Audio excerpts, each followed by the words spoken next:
اس پر گلگت بلتستان کے شیعہ جو ہے وہ اس فکر میں پڑ گئے کہ ابو سفیان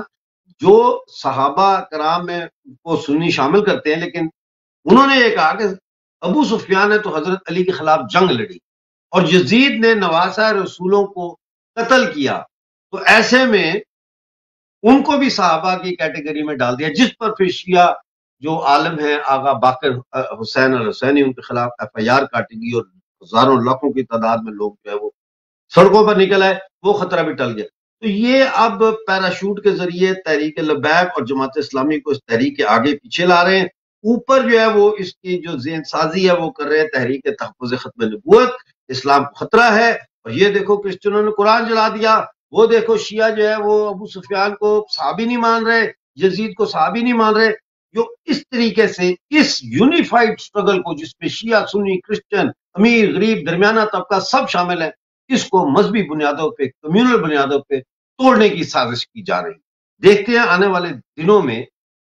ہمارے جو یہ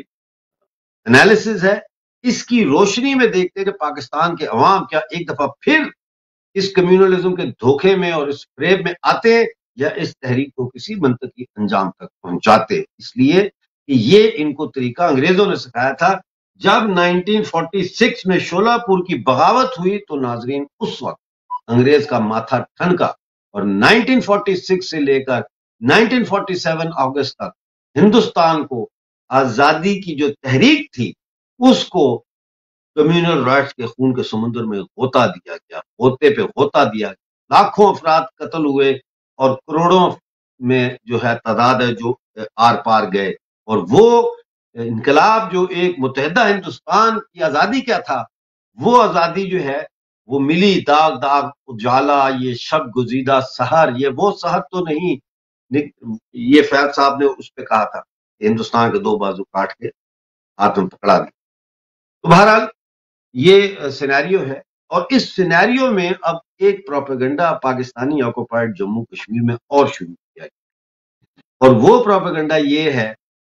کہ جموں کشمیر میں، جموں میں جو لائن آف کنٹرول کے ساتھ بکروال اور گجر قبائل رہتے ہیں وہ مظاہرے کر رہے ہیں مودی جی کے خلاف، اور وہاں پہ آزادی نہیں ہے، وہاں لوگ بڑے تنگ ہیں۔ مسئلہ یہ ہے کہ وہاں پہ پہاڑی لوگوں کو شیڈول کاسٹ میں شامل کرنے کا جو ہے وہ کوشش کی جا رہی، اور اس حوالے سے یہ سارا کچھ، تو اس پر بات کرنے کے لیے میرے ساتھ آج موجود ہے آپ کے جانے پہچانے میجر جنرل جو 22 سال تک جموں کشمیر میں دیش کی سیوا کرتے رہے ہیں، فارمر ٹیریٹوری آرمی کے چیف بھی ہیں۔ آپ کا بہت سواگت ہے جنرل صاحب، thank you for joining us. Thank you Mirza صاحب۔ جنرل صاحب یہ کیا چل رہا ہے، بکروال اور گجر کیوں پہاڑیوں کو نہیں، ہم بھی پہاڑی ہیں تو ہمیں یہ کیوں نہیں شیڈول کاسٹ میں آنے دے رہے، کیا کر رہے ہیں یہ؟ ہاں دیکھو مرزا صاحب، یہ سچائی یہ ہے کہ جو بکروال اور گجر ہیں یہ ایک پنچ رجوری میں ہیں زیادہ تر، اور یہ ایک پرکار سے جو بکروال ہیں وہ اپنے پشوؤں کو لے کے جاتے ہیں ہائر ریچز پہ گرمیوں میں، اور سردیوں میں یہ نیچے آ جاتے ہیں، اور اسی پرکار گجرز ہیں، اور یہ 18% کے قریب، مطلب کہ تھرڈ لارجسٹ ایتھنک گروپ ہے کشمیر میں، کشمیری اور اس کے بعد ڈوگرا اور اس کے بعد گجر بکروال ہیں۔ 1991 میں ان کو شیڈول ٹرائب سٹیٹس ملا تھا جس کے تحت یہ ریزرویشن ملتی تھی، اور اس کے بعد ان جو پریزنٹ گورنمنٹ 2019 میں ان کو ایک پرکار پولیٹیکل بھی گین ہوگا کہ ان کی 10% سیٹیں ڈیزرو ہوگی اسمبلی اور لوک سبھا میں، اور یہ 10% سیٹیں مودی جی نے ان کے لیے ریزرو کی، مودی سرکار نے کی ریزرو، پہلے ان کی کوئی پولیٹیکل ریپرزنٹیشن نہیں تھی، ٹھیک ہے؟ ہاں بالکل۔ تو ہوا کیا کہ ایک جو پہاڑی ایتھنک گروپ ہے جو کشمیر سے کسی پہلے گئے تھے، وہ جا کے پنچ اور رجوری کے علاقے میں بس گئے تھے، اس کے اندر ہندو بھی ہیں، سکھ بھی ہیں، مسلم بھی ہیں، ان کا پوائنٹ رہا ہے کہ بھائی ہماری بھی حالات بہت خراب ہیں، ہم بھی اسی علاقے میں رہتے ہیں، پنچ رجوری، پھر یہ گندربل اور کپواڑہ علاقے میں، اور جو یہ کشمیر سے آئے ہیں پنچ رجوری میں اور اسی علاقے میں رہنے جہاں پر یہ رہتے ہیں اپنے بکروال اور گجر، ان کی حالات بھی خراب ہیں، ان کو بھی شیڈول ٹرائب سٹیٹس ملنا چاہیے۔ اور یہ بار بار ان کی ڈیمانڈ تھی، مگر جب بھی یہ ڈیمانڈ جاتی تھی، ان کی ڈیمانڈ کسی نہ کسی ریجن سے اس کو منع ہو جاتا تھا۔ ایک دو بار تو اس لیے منع ہوا کہ انہوں نے کہا کہ کوئی پہاڑی نام کا کوئی ایتھنک گروپ بھی نہیں ہے، اور پھر ایک بار یہ بھی ہوا کہ بھائی یہ جو پہاڑی بات کر رہے ہو آپ، یہ کوئی ایک گروپ تو ہے نہیں، ہندو مسلم سکھ سب ہی ہیں، اور اس لیے ان کو کسی نہ کسی ریجن سے ملتا نہیں تھا۔ اب جب پریزنٹ گورنمنٹ آئی مودی صاحب کی، اور ابھی جو یونین ٹیریٹری ہے، تو سوچ وچار کیا گیا کہ یہ بھی وہی لوگ وہیں رہتے ہیں، ان کی اکنامک کنڈیشن بھی وہی خراب ہے، تو ایک طرف تو گجر اور بکروال جو ہیں ان کو تو شیڈول ٹرائب سٹیٹس مل رہا ہے، اور اسی پرکار سے پہاڑی ایتھنک کمیونٹی ان کے ساتھ رہتی ہے، ان جیسی حالات ہیں، ان جیسی غریب ہے، ان کو کچھ نہیں ملتا۔ تو انہوں نے ایک 26 جولائی کو پارلیمنٹ میں بل پاس ہوا ہے، جس کے تحت یہ 4 جو ٹرائب ہیں ان کو بھی انکلوڈ کیا گیا ہے شیڈول ٹرائب سٹیٹس میں۔ ہیلو جی جی، 4 ٹرائبس کو آپ بتا رہے ہیں شامل کیا گیا ہے؟ ہاں، شامل کیا گیا ہے، جس کے اندر ہے یہ گڈا برہمن، کولی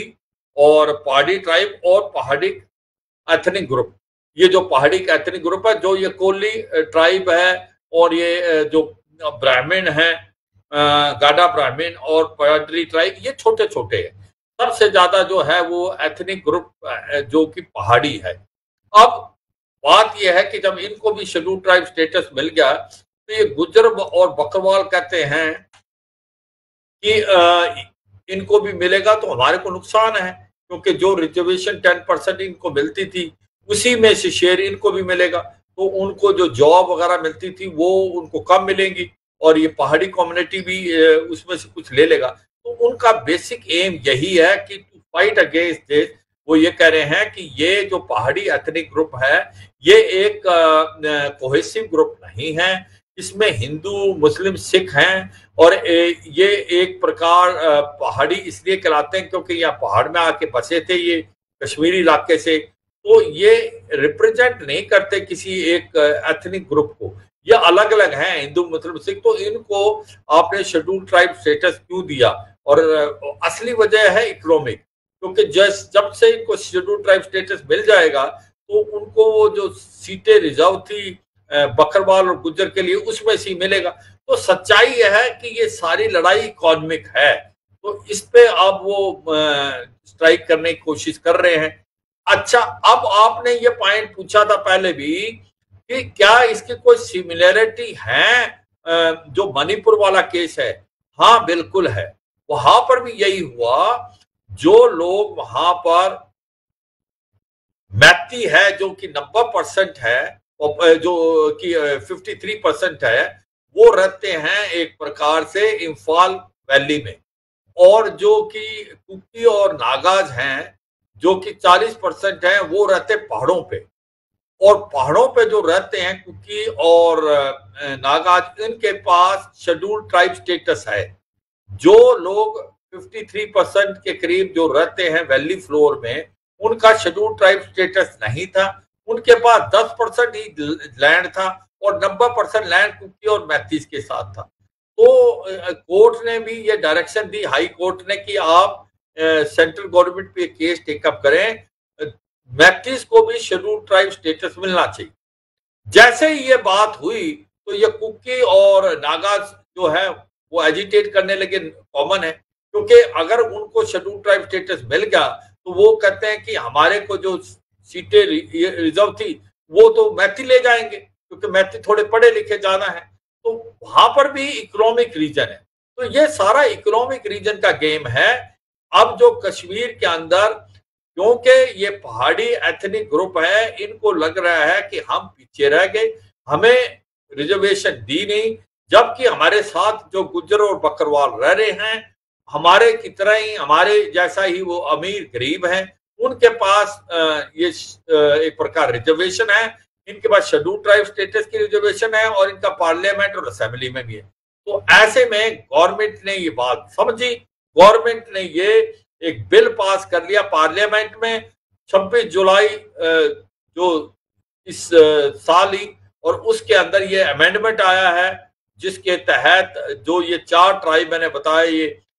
آپ کے ہیں جس کے اندر ایتھنک گروپ ہے پہاڑی کا، ان کو بھی ملا، باقی چھوٹی چھوٹی ہے جو برہمن پاٹا وغیرہ تو جنرل صاحب ان کے وہ بڑھا نہیں سکتے سیٹیں؟ ان کے لیے تھوڑی بڑھا دیں، 2-4 سیٹیں اور بڑھا دیں ان کے لیے۔ ہاں دیکھو سچائی یہ ہوتی ہے کہ ایک پرابلم کیا ہے کہ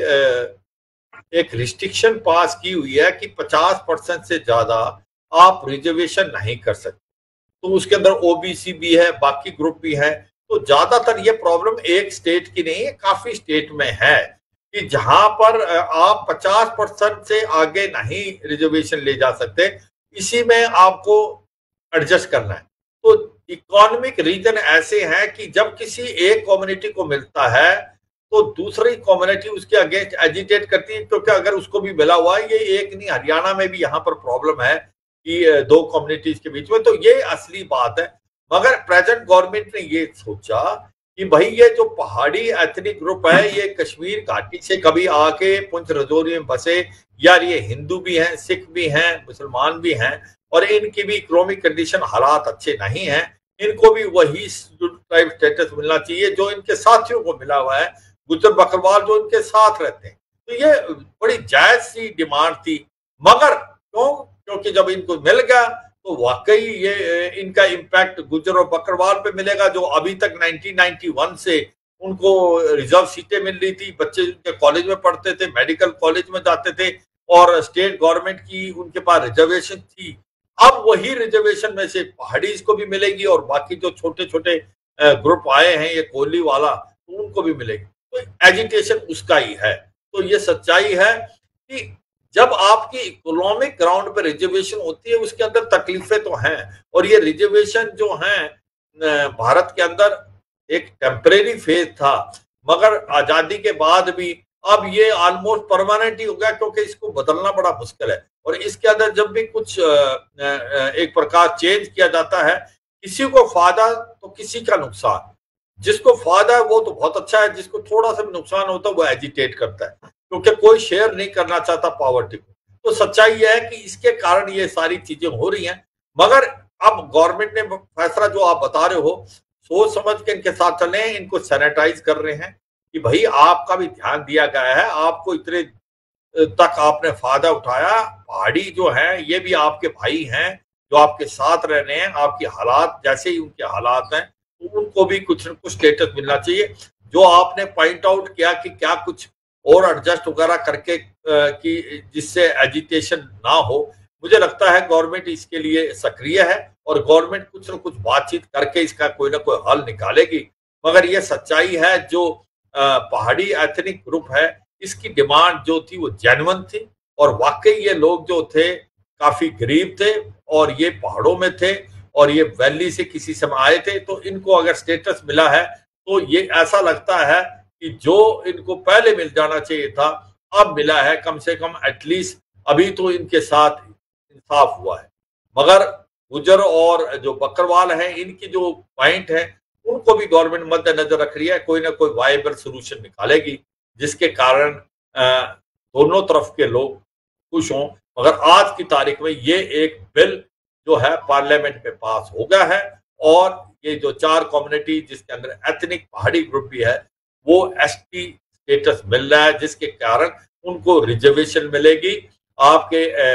کالجوں میں بھی، اور جو آپ کو جاب ملتی ہے اسٹیٹ گورنمنٹ کی اس میں بھی۔ مرزا صاحب بہت زبردست آپ نے مہتوپورن انفارمیشن دی ہے، اور بڑا اس کو ڈیفائن کیا ہے پیرامیٹرز کو، یہ جو بکروال اور شیڈیول کاسٹ کا ایشو ہے اس کو، جس کے لیے میں آپ کا بڑا بھاری ہوں جنرل صاحب۔ ناظرین، جیسا کہ آپ نے دیکھا آج کے پروگرام میں ہم نے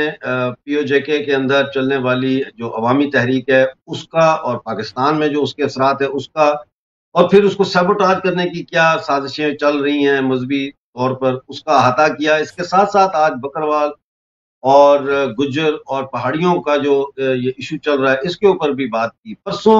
تھرسڈے کو شام 6:30 بجے UK ٹائم آپ سے پھر ملاقات ہوگی، جس میں میرے ساتھ امید ہے کہ جنت صاحب دوبارہ ضرور ہوں گے، اور ہم بات کریں گے جو سپریم کورٹ کے اندر 370-35 کے حوالے سے